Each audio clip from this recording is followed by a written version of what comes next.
Good morning mga Kabochog TV. And so malungkot si Kabochog kasi natikita ako ng no helmet yung angkas kong anak ko.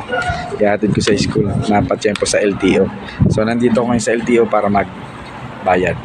Mga Kabochog TV, for this video nandito po ngayon sa LTO.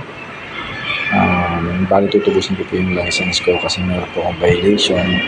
Angkas ko po yung anak ko, na-tsempuan po ako ng LTO na walang helmet yung angkas ko yung anak ko papasok po ng school.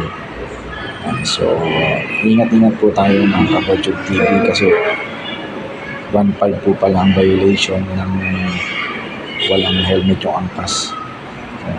So, medyo mabigat din po talaga kasi syempre pagkakamali ko naman yun, hindi ko inaasahan.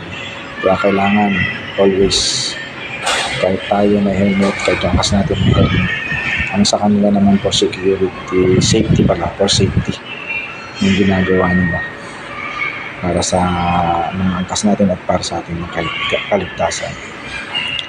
Kaya yun na sayang din kasi imbis na may panggaldag pa sa ibang pang-budget, yun na, napunta pa sa pambayad ng pantubos ng lisensya. So yun, laging medyo talaga, andito ako ngayon sa LTO para magbayad na. Kapila. Waiting lang po kung tawagin. Yan. So medyo malungkot si Kabochog pero kailangan wala. So yun, para sa akin, mag-ingat po tayo palagi para sa pag-drive natin and sa kada biyahe natin, kailangan kompleto tayo. May lisensya, may rehistro, may helmet, pati ang angkas natin may helmet. Saka syempre, ingat din po. So hanggang dito na lang mga Kabochog TV. Inano ko lang para at least ko sa mga makakapanood nito. Syempre, kailangan talaga natin sumunod sa rules. Sila rin naman po ay sumusunod lang din naman sa rules. So kung ayaw natin mahuli, yan, lesson learned, kailangan kumpleto tayo. So bye-bye mga Kabochog. God bless, drive safe.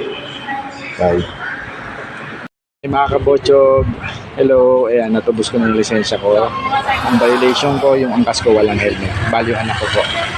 Ayan, ito na siya. So God bless. Ayan.